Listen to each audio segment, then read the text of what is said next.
I decided to look into it, but obviously I've shared a similar fear that most people share. It is, how can I trust them? How do I know which is the right ones? What happens if they don't deliver? And all of these fears start hitting you, and it kind of puts you back into shit. I should just do it myself.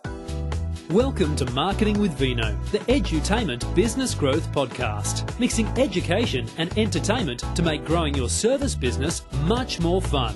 Your hosts, Quinton Venter, online marketing expert, and Gabby Kowalski, creator of the Business Freedom Formula, have a glass of wine and share powerful and up-to-date strategies to help grow your service business fast. Hey guys, Quinton here from Marketing with Vino, and you are tuning into episode 11.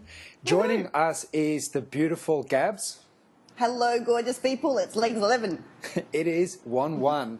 We have made it. We have officially hit double digits. I think that says something about us that's worth celebrating. Cheers to you. Ching ching.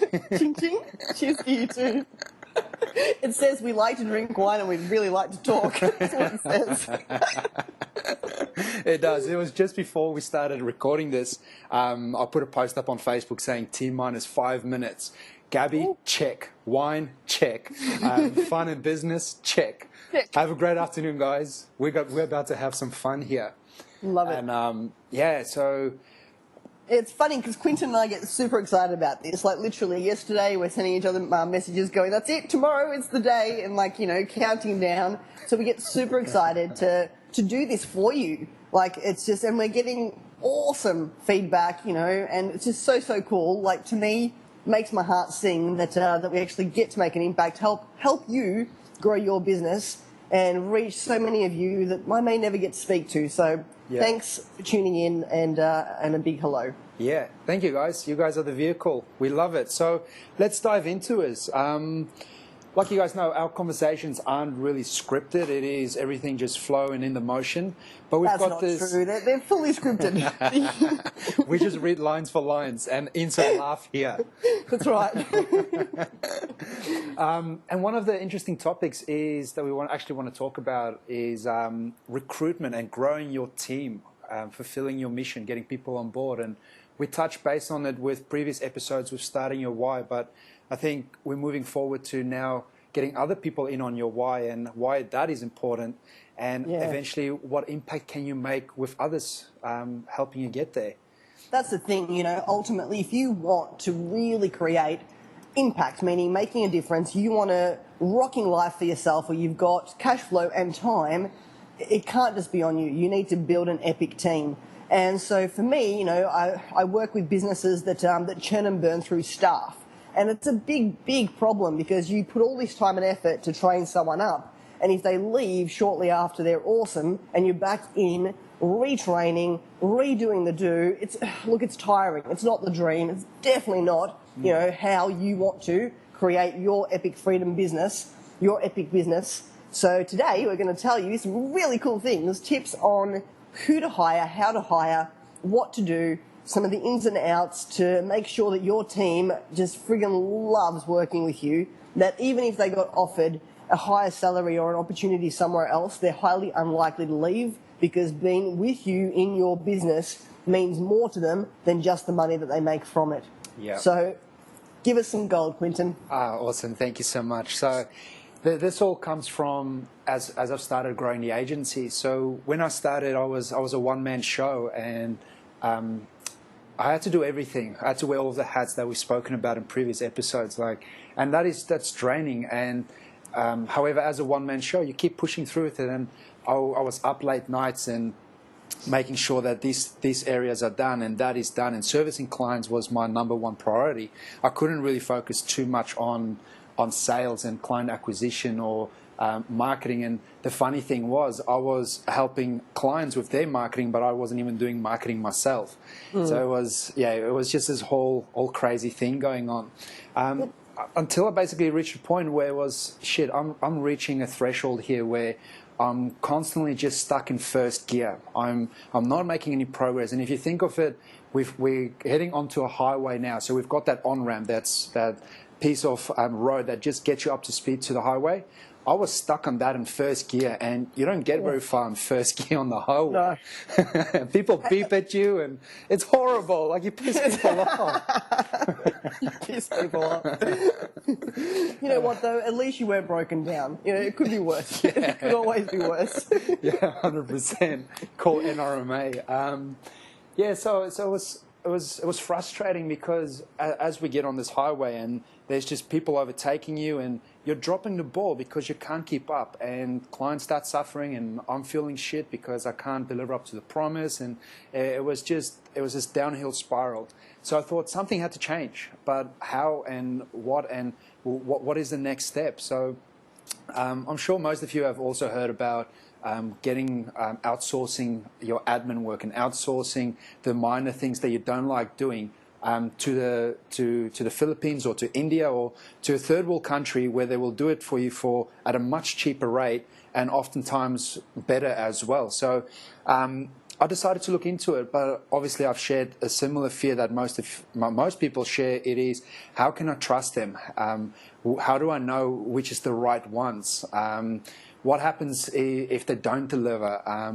And all of these fears start hitting you, and it kind of puts you back into, shit, I should just do it myself, or maybe I should get someone here in Australia to help me with it. But then you obviously think about, cool, if I get someone here, then there's a minimum wage, and there's taxes, and there's this, and there's that, and I can't afford that right now. And just paying someone in Australia to do a website for you will cost you an arm and a leg if you don't know who to talk to.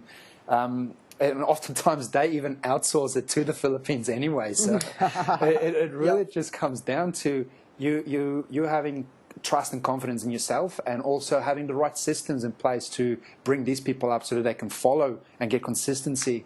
And look, for anyone listening that has not heard of virtual assistants or outsourcing before, completely cool. Basically, what's going on in the world right now is that there's some really highly skilled people around this planet that like, you know, we're talking skilled and educated to the bejesus, but in their countries, because they're overpopulated, you know,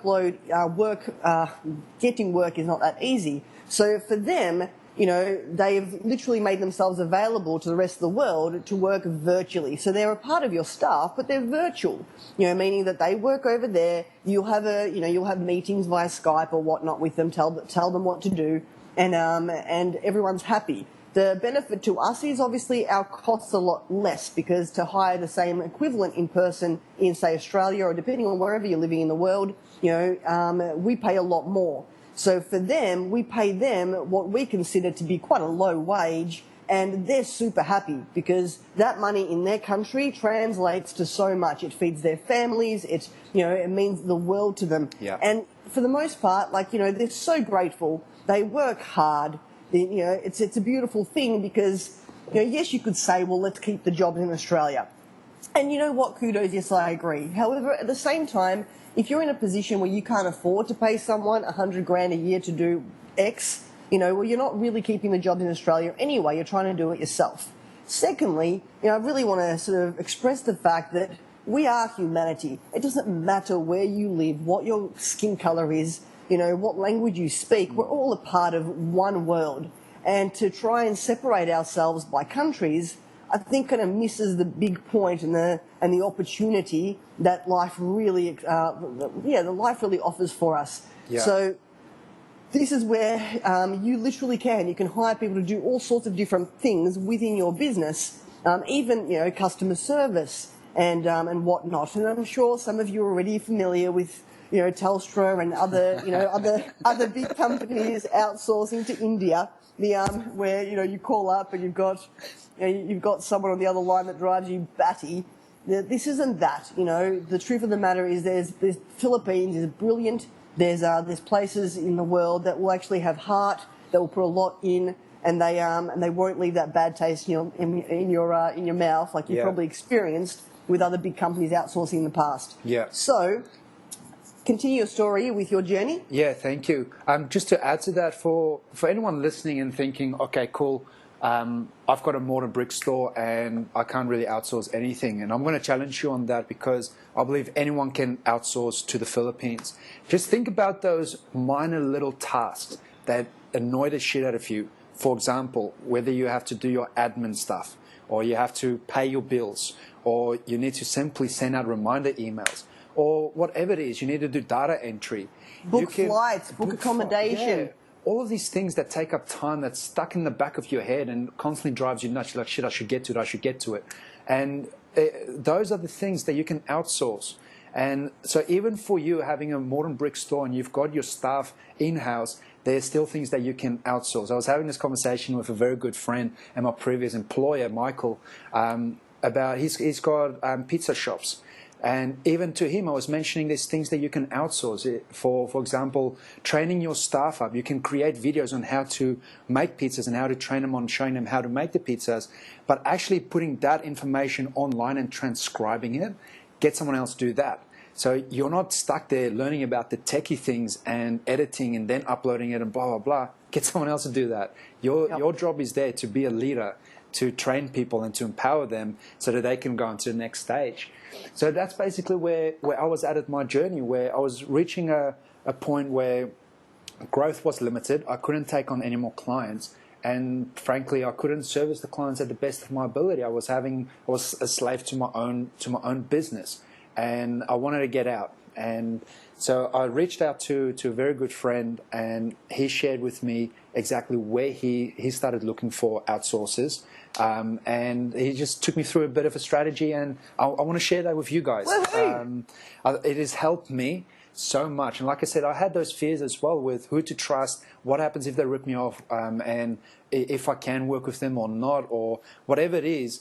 I was so fortunate that the 2 interviews that I've had, I hired both of them on the spot. I've only ever had 2 interviews, and both of them were just a perfect match. And I was like, cool, I don't need to go further with this. So I think I saved myself a lot of headaches by doing this properly the first time, rather than just getting someone for the sake of getting someone, and then having to deal with the headaches later on with replacement and this and that. I mean, most of you would know the drill anyway by replacing staff that don't perform. Yep, and please note, the fact that Quinton did just have 2 interviews and smashed them, there should be a little disclaimer. Warning, this is not common. Sometimes you do have to go through a few interviews, but if you don't know what you're looking for, what to ask, and how the pieces are designed to fit ideally to make sure that it's got the most hope to succeed, then you're going to be in trouble, and you're going to hire people and churn and burn all the time. So, unless I'm wrong here, Quinton, unless you've got a secret thing where you know how to attract someone first time interview, then yes, please prove me wrong. So the website to go to, guys, is onlinejobs.ph. Now there's plenty of other places that you can go to, like Outdesk, and I don't even know the other ones. I never looked at them. The reason why I prefer onlinejobs.ph is that they don't actually take payment to pay the people submitting their resumes online.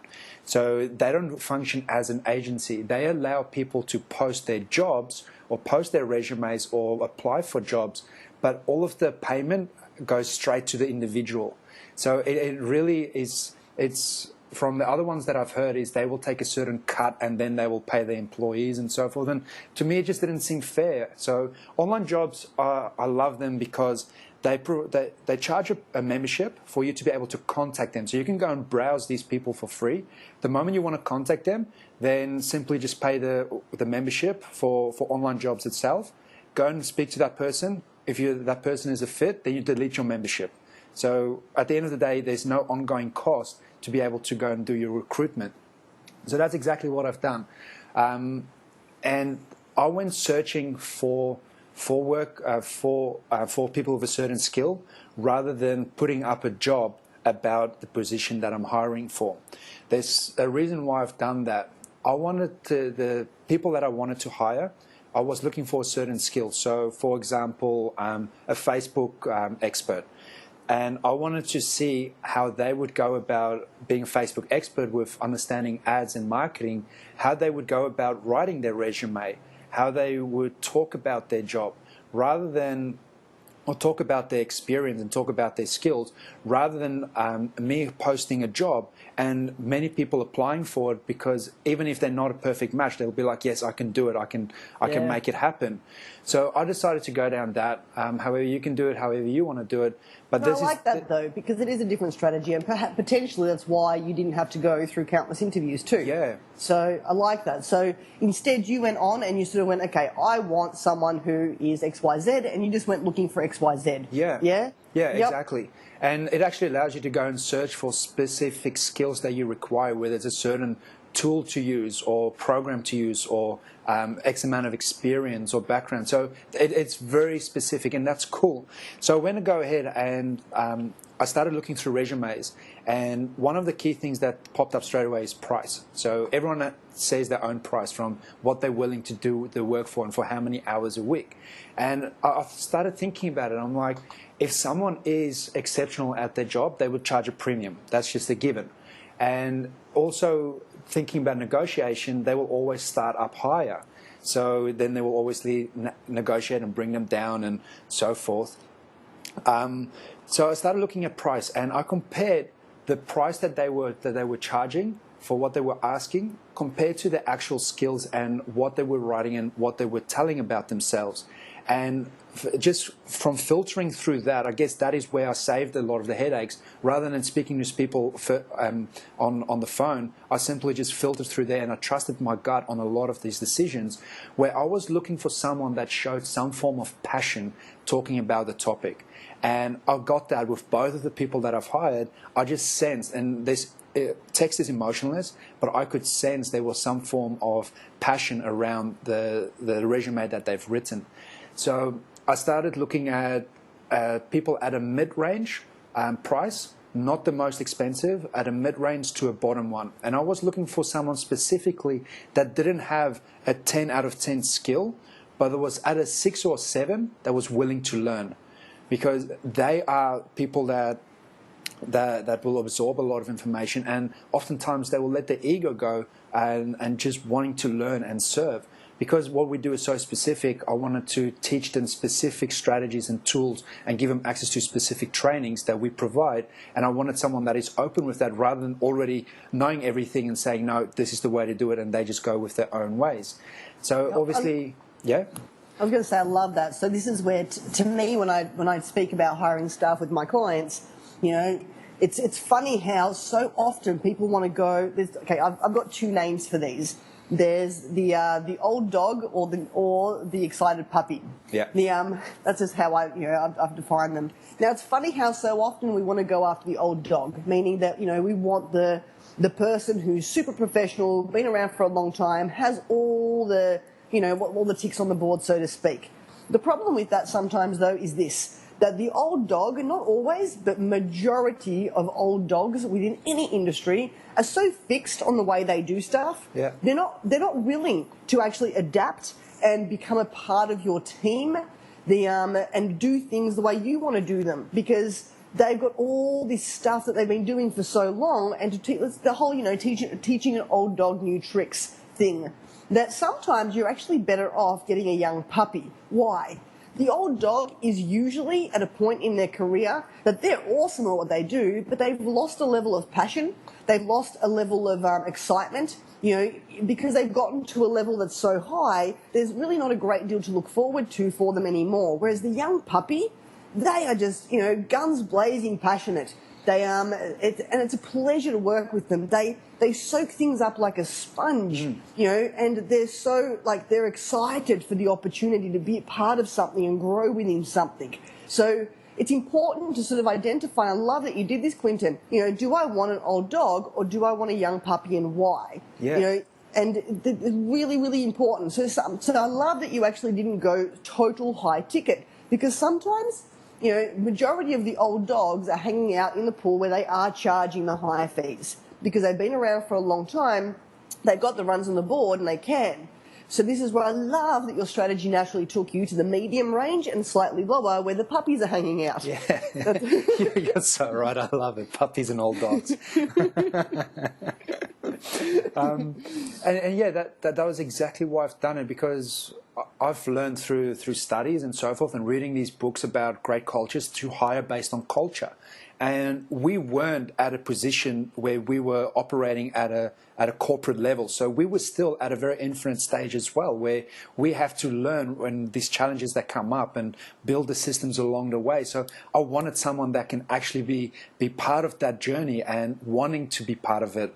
So after a long time, filtering through this, I started to reach out to Paul first, Legend Paul. And going through with that process. Hold on, side note, a bit of context. So moving forward, Quinton now has a team. We're going to come back to this story. Yeah. But Quinton's guys, they call each other legends. So his whole staff is the legends. And they literally call each other Legend Quinton. And I love it. It's so daggy and so beautiful. But it's part of their culture. It is. Yeah. When you work with these people, they are so grateful, and it's part of their culture to address you with either sir or man. And when we first got started with working together, especially with Paul, there was a time where he mentioned sir with everything, and it was Sir Quinn and Sir Quinton, and it's flattering, and really it satisfies your significance level. Like, holy crap, I got knighted. But at the end of the day, it was just their way of communicating, and I kind of felt that it was still creating distance between us. Yep. And it wasn't until Michael came on board and a few weeks later and so forth that I actually sat down and I spoke with him. I go, guys, the way that I've been introducing, sorry, one moment. The way that I've been introducing you guys to others is legends. That you guys are legends because that's what you are. You basically deliver a legendary work. You guys bring this agency to life. So I've got a proposition here. What if from now on we all address each other as legends? So there's no more sir. There's no more anything. It is just legends. And from now on, we are the team of legends. And when we look for future recruitments, we won't be looking at recruiting someone that can do video editing or someone that's an expert in copywriting or an expert in admin or this or that. We want to recruit legends. Love it. And that is that. And the moment they heard that, oh, you should have heard it, Gabby. It was just incredible. Like it was, they both felt so empowered and like, yeah, this is awesome. And their brains started ticking and things started firing off. So from then onwards. This is the thing, though. This is culture. This is exactly what having a big why in your business, creating an environment, a culture. This is what I love about business. I friggin' find business so sexy because you can literally, create your own little country, your own little world within a world. And that to me is business culture. It's that kind of stuff that has your staff want to stay with you if they resonate with it. So, these guys are like, oh, I love this. We're legends at work. How much more sexier is that than just going to work and someone says, hey, Gabby, hey, George,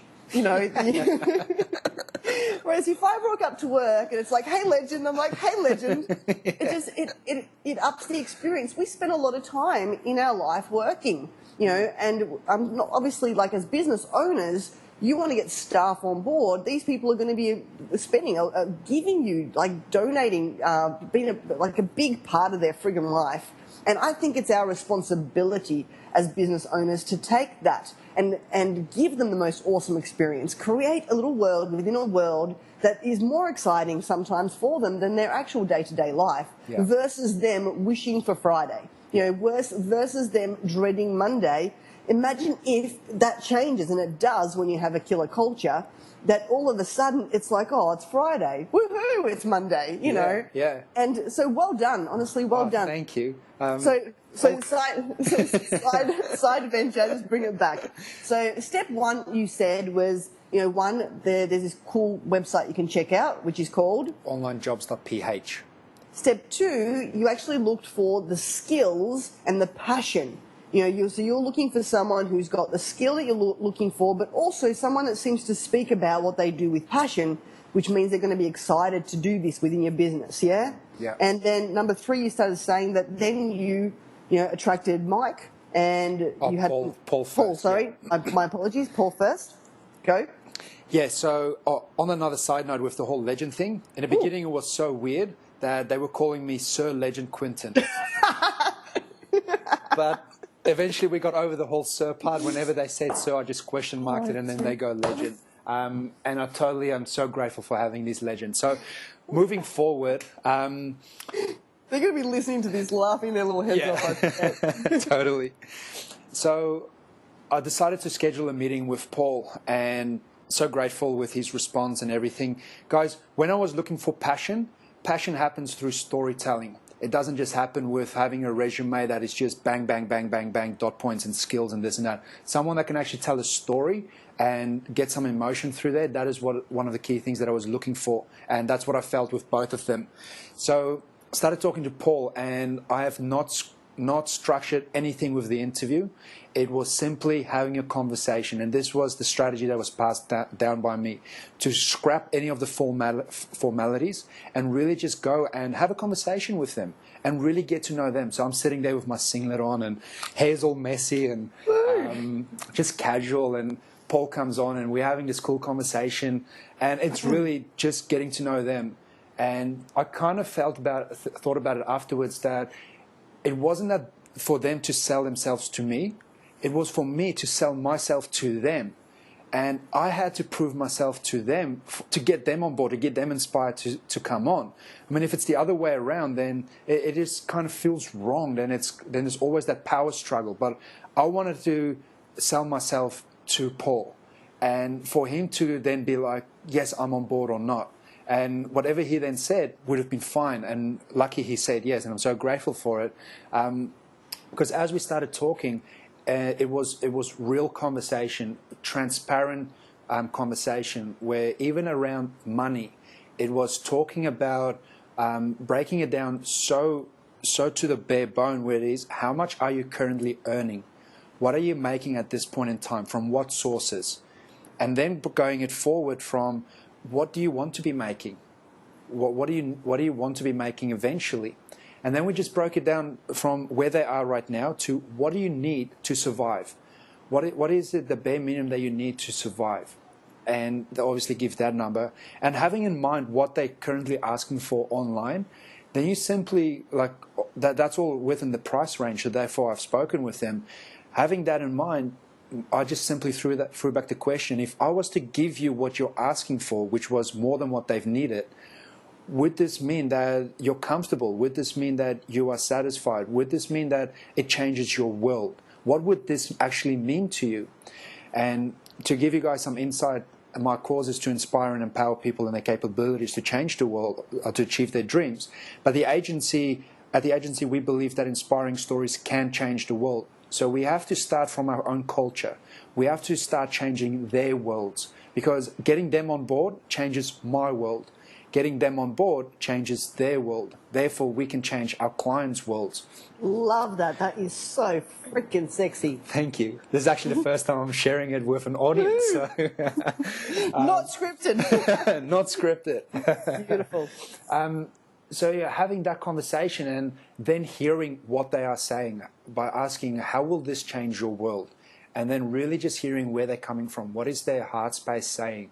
And you can tell when someone is phony. You can tell when someone is just making things up by actually asking the right questions and noticing their tonality and so forth. And I just felt the genuinity from both of these legends, where it was just their worlds are about to change.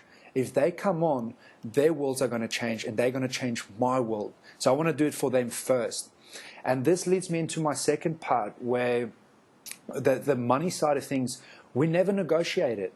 These guys believe that they are worth something. That's why they've advertised it for that price.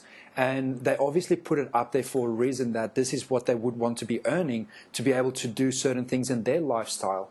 So I'm obviously just going to go against that. I'm not going to rob them from what they are worth. I'm not going to go and challenge their thinking and putting them on a trial and this and that. These guys are prepared to sacrifice 40 hours a week, if not more, to help grow the agency. Why the hell would I go and rob them from it and give them even less than what they're currently asking for? Love that, honestly. Yeah, from in Australia, we are charging our clients Australian dollars and we are paying them pesos. Like, holy crap, we just got to be fair here and really and live up to it. So that was one of my key things. I don't want to negotiate on price. It was, you are worth it, and I will give it to you if I believe you're worth it as well. And we then deliver on that. Funny, one of my many mentors in business, great advice. This is gold, guys. Listen to this. What Quinton's sharing with you is pure gold. One of the worst things you can do in business is try and cut costs on your staff, on your team, because these people are what make up your whole business. As opposed to seeing them as an employee, air quotes, as opposed to seeing them as an employee, that seeing them as a foreign thing that's like, a wheel on your car but not the car itself. I tell you what, when you actually, invest time and money and love into your staff, epic things happen. And paying people above average is actually one of the ways to go. Why do I say this? Because if they're great and they're a fit for your culture, they love everything that you're doing in business, they deserve to be paid well. They're going to be doing an exceptional job. And the worst thing you can do is try and find the cheapest, the ones at the bottom of the barrel, because usually those guys are shit, quite frankly. They're a pain in the ass. They come with the price tag. It's like anything in life, I think. If you want high quality clothing, it costs a bit more. But why? The fabrics, the cut, everything about it is just so much better. Of course, you can go buy yourself a T-shirt for $5, but usually what happens to that T-shirt after 5 washes? It's not a good long-term investment. Same with your staff. So I love that you're saying this, because you should want to reward your staff. You should actually, you shouldn't be wanting to skim on them. You should be respecting them. So love it. Gold bit of information. Yeah, thank you. And from that point onwards, then you're pretty clear if you want to work with this person or not. Knowing them, knowing their humor, knowing their why. See, I started asking their why as well. And getting in line with that, you then have a pretty clear understanding if they are a match. And only if they are a match would you go forward to the next step. It's the same as getting clients on board. You wouldn't just get a client on board for the sake of getting a client. You'd only work with the best people. And I'd like to be around people that share the same humor and can laugh about the similar stuff. So that's one of the characteristics I'm looking for in my clients as well. Moving forward with that, ching ching. Ching ching. I'll drink for that. So then the next stage was obviously, cool, when can we get started? And both of these conversations happened on the Friday, and I wanted to get started with them on the Monday. And one of the terms and conditions or disclaimers being put up on online jobs is don't pay workers in advance unless they've worked for you for months and there's a trusted relationship. And guys, take them on that advice, but only do what I'm about to tell you if this is congruent with your beliefs as well. So the way that we work at the agency is we ask our clients to pay a month up front. And the way that I want to do it with my work is, instead of what everyone else is doing, paying their employees, paying their staff, after they've done the work, a week later or fortnight or per month, after they've done work, and then calculate all these sick days and this and that, and then, okay, you're only worth this amount, so that's what you're going to be paid. I wanted to do something different, because if I'm getting these people on board, I wanted to create a change immediately. I wanted to make a difference to them immediately. And it just made sense to me, where I'm charging my clients up front. Why can't I give these guys up front? Why can't I give them something up front per week that basically already pays for the rest of the week? And let's see how that goes. I just want to put it on test drive and see how that worked out. And so far, it's been freaking phenomenal. These guys, these legends, they deliver and they work hard. And they work hard on the weekends as well without me even asking. We've got a Facebook group, and they're constantly putting things up there, and they're engaging, and they're checking up on things, and they're monitoring stuff, and they're learning things. And that's out of their own free will, because I've paid them not only for the week ahead, but it's also they want to learn, they want to grow. And I think that makes the biggest difference. There is more to it. So yeah. You've stumbled onto something pretty awesome. And look, honestly, this isn't a fit for every business. So listeners, this really isn't a fit for every business. There are certain businesses it's definitely a fit for. And it does work if you've got the right people inside your team. So obviously if you're outsourcing to the Philippines, where it's highly likely these people are probably pretty strapped for cash before they come work with you. Yeah. One of the greatest gifts, it's a completely different culture. They think differently anyway. Very different if you're outsourcing to India, or there's different, there's differences in culture everywhere.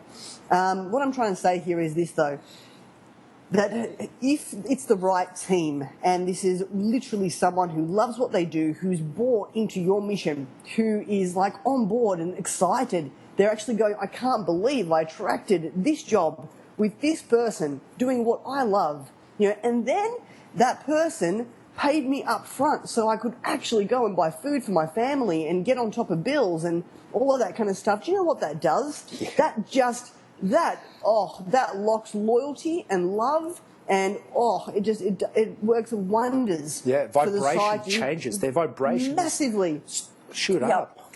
This is where you want to sort of understand that you don't want to come from a place of scarcity. You don't think the worst. In growing a business, you want to build a little family, and you want to do it with love. To me, one of my greatest messages that I've been drumming for quite some time is that I believe we need to add love to business. When you add love to business, love your clients, love your market, love your staff, when you actually add love, beautiful things happen. It brings out the best in people, because you're the who you are when you install love into your business honestly brings out the best in your staff. They won't take days off just for for the sake of it. One of my staff members, I crack up. Probably should. I'm just going to share it. She actually she got pulled over by police people driving home late one night, and she was a little bit over. Don't get me wrong, she got away with it, all good, it all worked out well, but unfortunately she had to go in the back of a divvy van, and all she's thinking in the back of the divvy van is, oh shit, how am I going to freaking go to work tomorrow? Gabby's going to be so disappointed. And after I think 1 or 2 hours sleep, and once again, like I said, it turned out fine. They wait a little bit, and anyway, everything worked out fine. But the point I'm trying to make is, this is a situation where she's up all night, she's had a pretty crappy thing happen, and all she's thinking is, I don't want to let Gabby down. Oh my God, I can't do it. And gets herself up after 1 to 2 hours sleep, drives to the office, and just to show up, just to not let me down. This is the kind of stuff that happens when you actually love your staff. Would you agree with that, Quinton? Yeah, 100%. Yeah. And that's beautiful. Yep. There's other situations where this happens all the time. I laugh. I remember my parents were the working class, and every time, no shit, it was funny. So I think in May, Mum would get all her sick days. I think she used to get 8 sick days a year or something like that. In May, no shit, every May she gets her sick days. By the end of May, guess what? There's not a single sick day left. That's because she worked because she had to. She worked because she had to do that.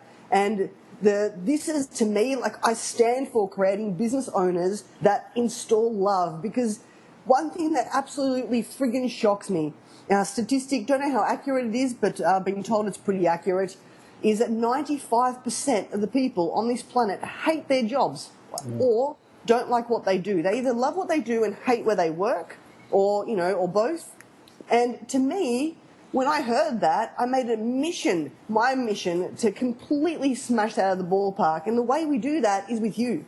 You have the power to have this world be a much more epic place by the way you treat your staff. Yeah.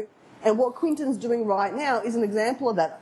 His team that's growing and building, even if they got it, I guarantee you, even if they got an opportunity to work for somebody else who was willing to pay them a little bit more, they would hesitate tremendously and most likely say no, because the pull to stay with Quinton would be so much greater. Because what we're searching for in our careers as employees, well, not that I am one, but what employees are actually looking for at core is so much more than just the money.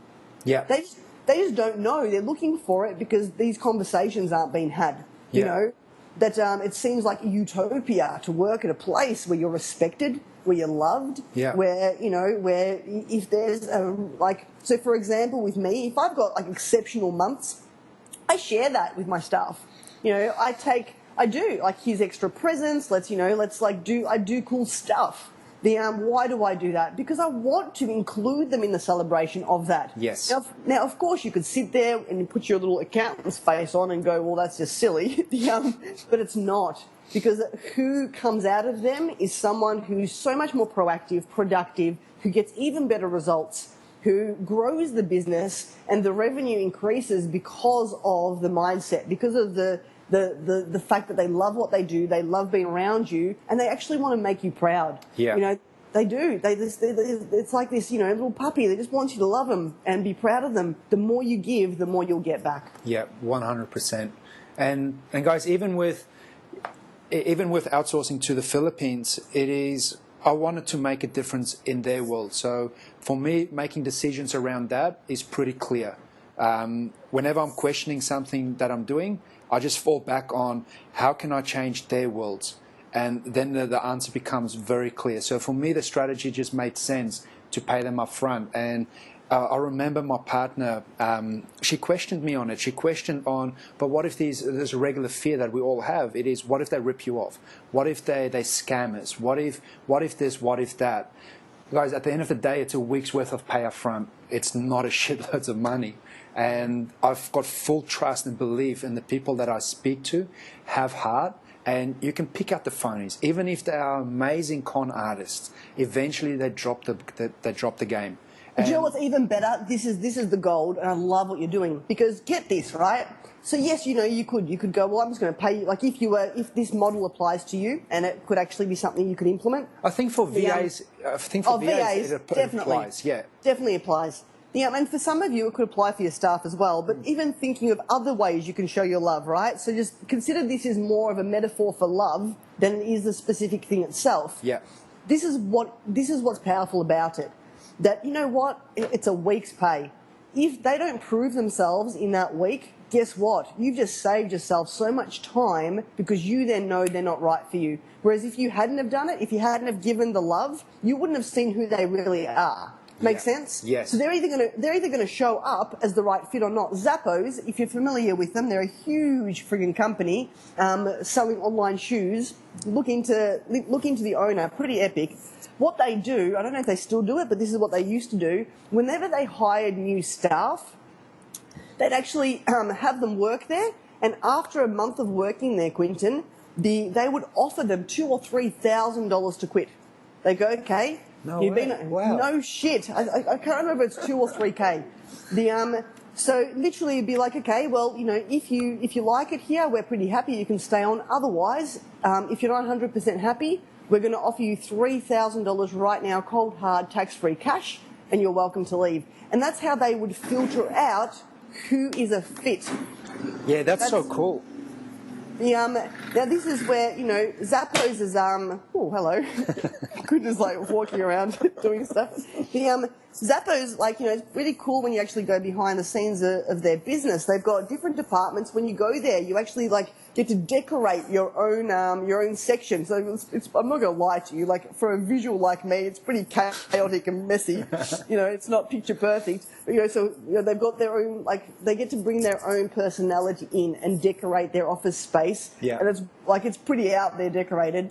But yeah, moving back though, why do they do this? Why would they take someone on and then offer someone, like we're talking loss. In the first month, you know, it's really rare to really get a return on investment in your employee, depending on what the job is in the first month. Yeah. Because there's training, you're putting in a lot to build this person up. And then, so you've paid them a wage, you put all this training in, and then to offer them free cold hard cash, you know, you sort of go, well, that's just dumb. No, it's not. Zappos has grown to a friggin' extremely successful company. Why? Because of its people. Yes. Because they've created a great culture, because the people that work there go above and beyond. They love what they do. They love the business, and they chose to stay there. And think about, like, you know, how it plays out too. Same with what Quinton's doing. Here's some money. You know, you could run. If you choose to stay and excel, that tells me you're here for more than just the money. You're here because you believe in what we do.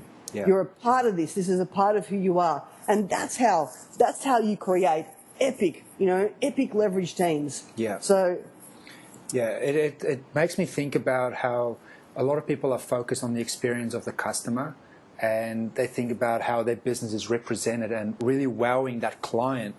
But they often forget about the actual people that make that happen. What about the experience of those people working for you? What about their recruitment experience? Was it a horrible one? Was it an amazing one? What was their experience to your business? How can you improve your staff's experience each and every day for them to improve the client's experience? And I mean, it's one of my other clients that I work with. I mentioned to him, as a suggestion, put a percentage of your weekly turnover or monthly turnover, put that into a staff wow budget. And every month you can wow someone out of your staff, and it's not a lot. I mean, it doesn't take a lot. If you know someone loves Taylor Swift, to go and buy the Taylor Swift album and say, thank you for doing an awesome job, here's the new album. Or if you know someone loves reading a certain book, go and buy them the book and write a little thank you note. And this doesn't cost you any money. And if you've prepared this well, this will actually cover your staff parties. And on another note, with that staff parties being part of the whole employment force when I started working, something that really bugs me is staff parties. It happens once a year. What the hell, guys? Why once a year? Why not make it happen quarterly? Why not make it happen more often? I mean, if people are looking forward to that staff party of your business for that one particular day, it's like Christmas. Then you have to wait another whole year for the next time. Why not make it a reoccurrence? And you do this by planning with your own money first. Planning your budget on what you're putting aside for marketing, what you're putting aside for this and for that, and put a little pocket aside for staff wowing, and deliver on that. I mean, love that. A card isn't much. It's $2 to buy a card and handwrite it. Or taking someone out for coffee or lunch, whatever. Yes. It's also knowing your staff too, because some of your staff are going to be quite extroverted and want to party. Other parts of your staff are more introverted and want more intimacy. So does that make sense? If you've got a culture filled with people that are like quite social and love to drink and have fun, then yes, parties are great. If you've got a lot of staff that are more introverted, don't really like people, prefer animals, take them out, for a nice lunch, but shout them to a beautiful lunch somewhere like 5-star restaurant, like really treat them, wow them, woo them. Yeah. So this is where it backs on to what we spoke about, I think in episode 1, when we spoke about the different levels to marketing, the different levels to running a business altogether. Yeah, the 4 levels, yeah. That's right. Well, no, it's actually the one where we spoke about, the 3 different types of business owner. The number one being the business owner that just wants to get you as a client. Yeah. And then a level 2, they just want to get you as a client, but then they do some, cool stuff to keep you and like love you after they, get the money. And level 3 was, loving your market, actually doing something for your market, the ones that haven't even spent anything with you yet, showing love to the market, then when they become your client, respecting that and then loving them after as well. Same with employees and your staff. Be thoughtful before you hire them, like what Quinton did. It's like, what? Screw this. I'm not going to have you sing and dance. Let's see if you buy into my mission first. Let me tell you what I'm about, and let's see if that lights you up. And if I'm someone worthy of you giving your heart and soul to, if my mission, my vision is something worthy of you, and 2, then it's keep loving them after they're there. Just because they're with you doesn't mean you stop putting the effort in. This is what kills so many love relationships. Great during the honeymoon period, but once that ring comes on, it's all dirty socks and dishes and dirty dishes on the coffee table. Good analogy. This is where it is. It's it's love your market, love your clients, maintain the love and wow your clients ongoingly. Same with staff. Keep thinking, how can I make you feel appreciated? And take the effort to do that, and that's where you create epic teams that. There's a difference between having staff and having staff. Yeah. If you just have standard staff, guess what? You go on holiday and these fuckers, pardon the French, will take days off. Here you are, you've got no one to fill in. You're in, I don't know, Jamaica, drinking your cocktail, and all of a sudden you find out that half your staff's taken the day off. Yeah. This is where, if you can't rely on them, there's no freedom in that, because you're constantly having to change your plans and fill in when they decide it's May and I'm going to take all my sickies in 1 month. The vice versa, though, if you've got the right staff, guess what? If they know that you're away, that you can't fill in, they go above and beyond. They'll actually, they go to the extremes of looking after your business like it's theirs. Yeah. And that's where the epic happens.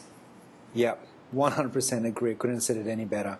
It really takes someone to understand other humans. And the moment you tap into that, you need to apply it to everyone, not just those that you choose. Really start practicing it at home, like to your partner, to your friends. Start making them feel special on more than just a beyond and above. Like really go the extra mile, and then start noticing it being returned to you. I think that basically wraps up the entire strategy regarding getting people in, looking after them, and allowing them to grow and to deliver to your clients. Yep. And honestly, it's so important that you get that your ideal staff member should grow with you. Invest in their education, invest in their personal growth, invest in their skills growth, invest in them. They're a little investment for you. If you do this right, beautiful things happen. If you do it wrong, you're constantly on the staff roller coaster going, this is bullshit. Yeah. I figured this whole, having your own business thing sucks. It's not that it sucks, it's just your strategy sucks. Yeah, and that's key. It's the leader itself, and it stems from the top. I mean, if they're not performing well, especially VAs, if they're not doing the task that you want them to do, then you failed at training them up to get to that point. And this is what I've spent so much time in with these legends is, here's the access, here's the training resources. What are you committing to learn, and really put the accountability onto them, and just have a bit of a conversation around what they're learning, because you would know the next steps, but what are they actually coming up with? And that is how you know if they are applying the right things, if they're learning the right things. And that is how you can put your trust into them rather than having to micromanage, having to check up on them the whole time. Yep, love it, honestly. So just to recap, before we sign off, number one is know what you're looking for and look for skills, but look for someone who is actually passionate about doing the job and is open to growth. Yep. Number two is sell them on your why. Actually have a talk about, hey, you know what, this is why I created this business. I want to blah, blah, blah, blah, blah, blah, blah, blah, blah, blah. Is that, and then ask them, is that an environment that you think you would be happy in? Now, this is where you want to listen. What's their reaction? The ones that are a perfect fit are going to light up when they hear you talk about your mission, and just you'll see like a complete change in the color of their skin and their physiology. All of it will just light up. The ones that aren't going to, the ones that listen to your why and are like, oh yeah, that sounds really good. I'm telling you right now, end the interview. Because they're not a fit for your culture. Yeah. And it's killer tip, Quinton. Like, I reckon, let's give Quinton a bit of a woohoo clap.